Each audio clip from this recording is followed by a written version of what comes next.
প্রিয় শিক্ষার্থীরা, আশা করি সবাই ভালো আছো, মতে সুস্থ আছো। আমি আমার ভালো আছি। আমি আসমা আক্তার আশা, প্রভাষক অর্থনীতি, রাজা ডাইরেক্টর কলেজ, ঢাকা। তো আমি তোমাদের ফোর্থ সেমিস্টারের আজকে সামগ্রিক ব্যয় নিয়ে আলোচনা করব, ঠিক আছে? তো সামগ্রিক ব্যয় থেকে তোমাদের যে সামগ্রিক ব্যয়ের সাথে যেগুলো রিলেটেড সেগুলো নিয়ে তোমাদের সামনে আজ আলোচনা করব। সামগ্রিক ব্যয়, তারপর হচ্ছে মুখ ব্যয়, তারপর হচ্ছে বিনিয়োগ ব্যয়। তো আমি প্রথমে তোমাদের সামগ্রিক ব্যয় নিয়ে আলোচনা করছি। দেখো, তোমাদের আমি গত ক্লাসগুলোতে সামগ্রিক আয় নিয়ে আলোচনা করেছিলাম। আজকে আলোচনা করব সামগ্রিক ব্যয় নিয়ে।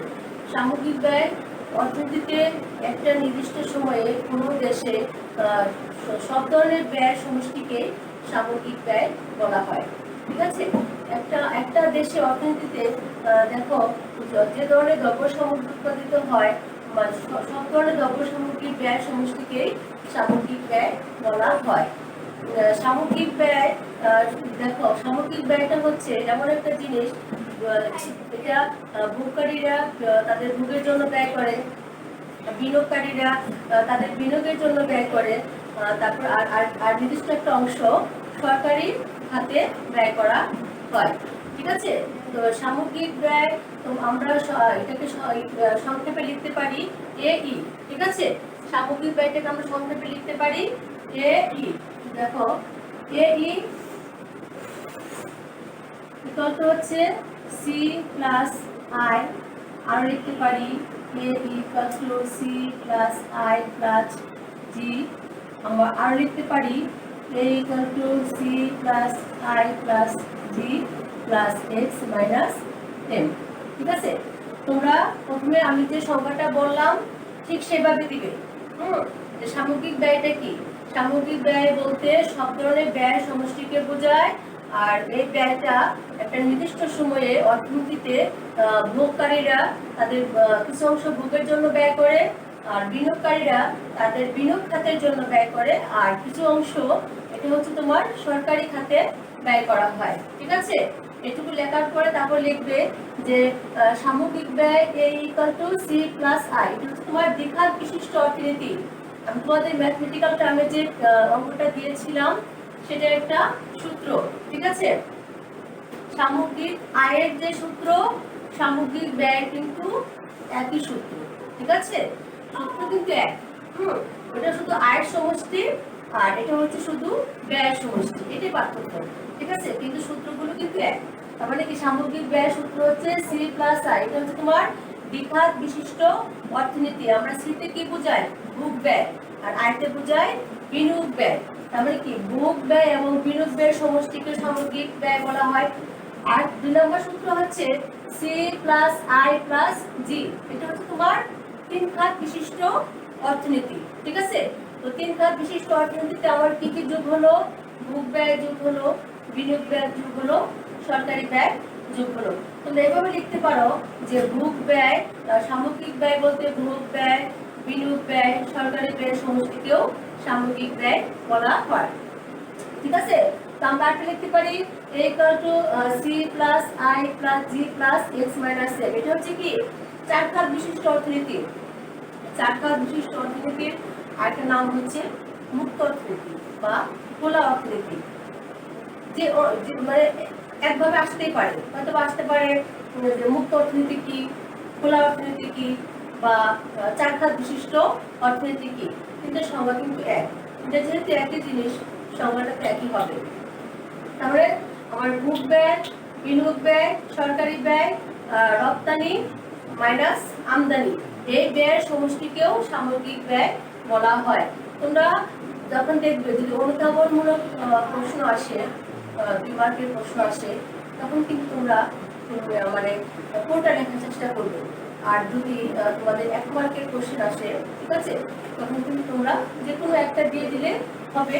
সূত্রগুলো তুলে ধরলে ভালো হয়, ঠিক আছে? তোমাদের 1 মার্কের কোশ্চেন সূত্র তুলে ধরার দরকার নেই, জাস্ট তোমার সংজ্ঞাটা দিয়ে দিবে।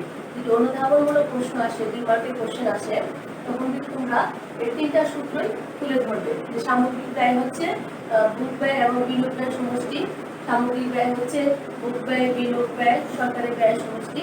সামগ্রিক ব্যয় হচ্ছে ভোগ ব্যয় বিনিয়োগ ব্যয় সরকারি ব্যয় রপ্তানি মাইনাস আমদানি ব্যয় সমষ্টিকেও সামগ্রিক ব্যয় বলা হয়ে থাকে। ঠিক আছে, তো তোমাদের যদি অঙ্ক আসে এখান থেকে যে দ্বিঘাত বিশিষ্ট অঙ্ক, তিন ঘাত বিশিষ্ট সামগ্রিক ব্যয় ভারসাম্য বের করো, বা চার ঘাত বিশিষ্ট ভারসাম্য জাতীয় বের করো, তোমরা তখন এই সূত্রগুলা প্রয়োগ করে অঙ্কগুলা করে ফেলবে।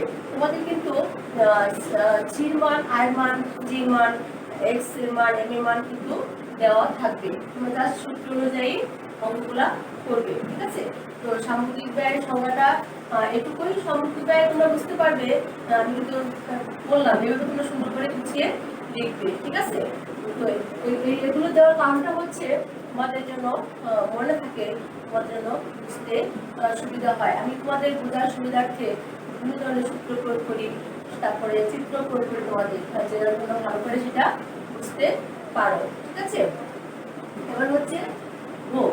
ঠিক আছে, ভোগটা হচ্ছে সামগ্রিক ব্যয়ের একটা অংশ বা সামগ্রিক ব্যয়ের একটা উপাদান। আমি কিন্তু তোমাদের সামগ্রিক ব্যয়টা আগে করে নিলাম এই কারণে যে এগুলো ধাপে ধাপে পড়াচ্ছি। ভোগ আর বিনিয়োগ হচ্ছে সামগ্রিক ব্যয়ের একটা অংশ বা সামগ্রিক ব্যয়ের একটা গুরুত্বপূর্ণ উপাদান। ঠিক আছে, তোমাদের যেহেতু এক কথায় প্রশ্ন করা হয়, এমসিকিউ করা হয়, এখানে কিন্তু এই ধরনের কোশ্চেন আমি করে থাকি। তোমাদের আমি কিছু কোশ্চেন দিয়েছি, তোমরা অনেকেই বলছো যে কোশ্চেন আনসার করে পাচ্ছি না। আমার ক্লাস যারা দেখছো না তারা পাবে না। আমি তোমাদের ক্লাসে বলে দিই যে কোন ধরনের কোশ্চেন আসতে পারে। এইটা কথা বললাম যে ভোগ ব্যয় হচ্ছে সামগ্রিক ব্যয়ের একটা উপাদান। আজকে যারা আমার ক্লাসটা দেখবা, যারা শুনবা, তারা কিন্তু আনসারটা লিখতে পারবা। আর যারা শুনবা না, যারা ক্লাসগুলো দেখবা না, তারা কিন্তু হাজার চেষ্টা করে পাবে না বই থেকে। ঠিক আছে, তোমাদের তিনটে সূত্র দিয়ে দিলাম, এই তিনটে সূত্র থেকেও কিন্তু আমি কোশ্চেন করতে পারি। হ্যাঁ, তখন তোমরা কিন্তু আমার ক্লাস না দেখলে কিন্তু তোমরা এগুলো খুঁজে পাবে না। তোমরা বলবে যে আমরা কোশ্চেন পাচ্ছি না, বই থেকে পাচ্ছি না। তো আমি তো তোমাদের শুধু বই পড়াই না, আমি বইয়ের বাইরে তোমাদের অনেক কিছু দেওয়ার চেষ্টা করি, যাতে তোমরা ভালো কিছু লিখতে পারো, ভালোভাবে লিখতে পারো। শুধু যে বইয়ের ভিতর থেকে কোশ্চেন আনসার দিব এটা কিন্তু ঠিক না। ঠিক আছে, তার উপায় হচ্ছে সামগ্রিক ব্যয়ের একটা গুরুত্বপূর্ণ উপাদান। ঠিক আছে, ভোগ ব্যয়টা কি? একটা দেশে অর্থনীতিতে একটা নির্দিষ্ট সময়ে কিছু দ্রব্য সামগ্রী উৎপাদিত হয়। ঠিক আছে, এই যে দ্রব্য সামগ্রীগুলো উৎপাদিত হওয়ার পরে সেটা কি হয়, সেটা ভোগের জন্য কিছু অংশ ব্যয় করা হয়। আমরা কিন্তু সবকিছুই কিন্তু একসাথে ভোগ করি না।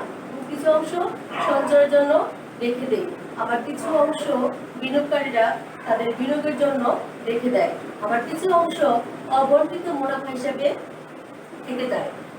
ঠিক আছে, যেগুলা একটা নির্দিষ্ট সময়ে ভাগ বা বন্টন করা হয়ে থাকে।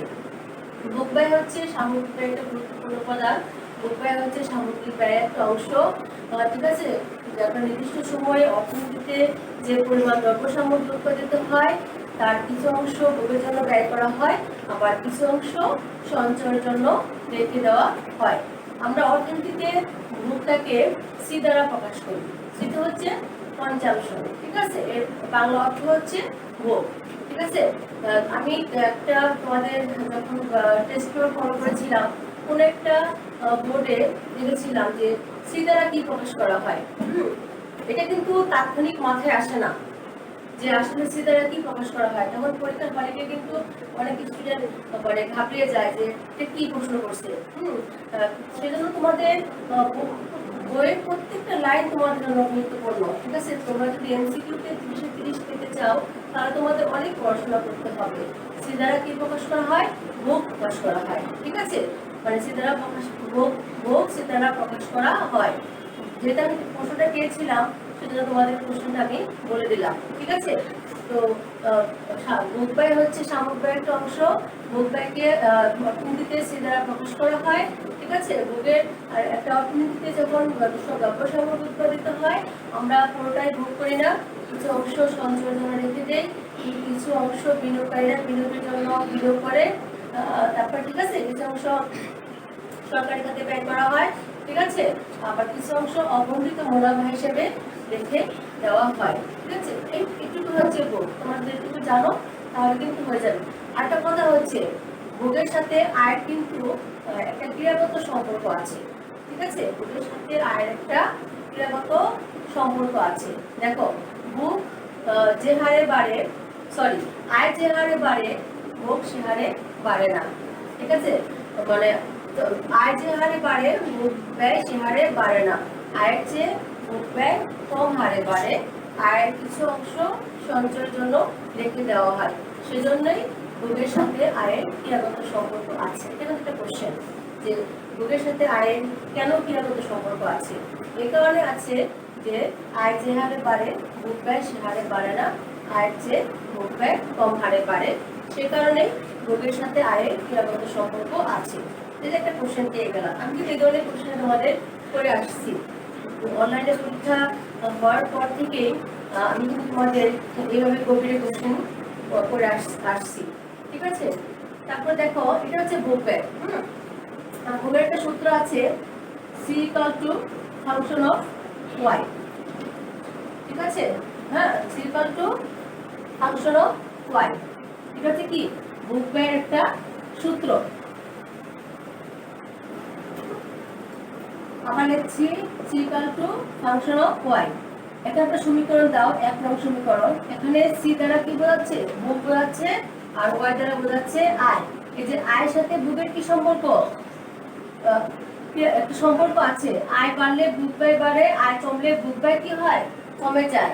হ্যাঁ, এই যে আয়ের ও ভোগের একটা ক্রিয়াগত সম্পর্ক, ঠিক আছে। এটাকে কি বলা হয়, ভোগ অপেক্ষক বলা হয়। যখন তোমাদের ভোগ কি এটা সংজ্ঞা আলাদা, আর ভোগ অপেক্ষক কি এটা সংজ্ঞা কিন্তু আলাদা আলাদা, ঠিক আছে। ভোগটা কিন্তু আমি বলে দিলাম।